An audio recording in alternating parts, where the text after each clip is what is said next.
Mumbai Indians star player Rohit Sharma కొత్త వివాదంలో చిక్కుకున్నాడు.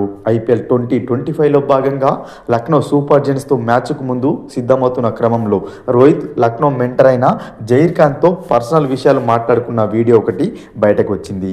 ఆ వీడియోను ముంబై అధికారిక సోషల్ మీడియా అకౌంట్స్లో పోస్ట్ చేసింది. నిజానికి ఆ వీడియోలో రిషబ్ పంత్ రోహిత్ను వెళ్ళి హగ్ చేసుకోవడం వాళ్ళ బాండింగ్ చూపించే విధంగా ఉన్నప్పటికీ పంత్ వచ్చే ముందు రోహిత్ జహీర్ ఖాన్తో చాలా సీరియస్గా మాట్లాడుతున్న అంశాలు అయితే బయటకు వచ్చాయి. అప్పుడు నేను చేయాల్సింది సరిగ్గా చేశాను, ఇప్పుడు నేనేం చేయాల్సిన అవసరం లేదని రోహిత్ జహీర్తో చెబుతున్నాడు. ఇక్కడ రోహిత్ మాట్లాడిన ఈ మాటలు ముంబై ఇండియన్స్ గురించి అని క్రికెట్ అభిమానులు అంటున్నారు. గత ఏడాది ఐపీఎల్ ఆరంభానికి ముందు ముంబై కెప్టెన్గా రోహిత్ను తప్పించి హార్దిక్ను అయితే నియమించింది మేనేజ్మెంట్. ఆ సమయంలో రోహిత్ చాలా హర్ట్ అయినట్లు వార్తలు వచ్చాయి.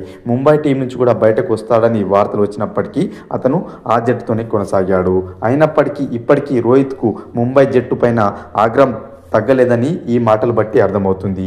తాను కెప్టెన్గా ఉన్న సమయంలో ముంబై టీం కోసం ఏం చేయాలో అది సరిగ్గా చేశానని, ఇప్పుడు నేనేం చేయాల్సిన అవసరం లేదని రోహిత్ చెప్తున్నట్లు అర్థం వస్తుంది. ఫ్రెండ్స్, ఈ వీడియో కనుక నచ్చినట్లయితే లైక్ చేసి షేర్ చేయండి. మరొక ఇంట్రెస్టింగ్ ఐపీఎల్ అప్డేట్తో మీ ముందుంటాను ఫ్రెండ్స్.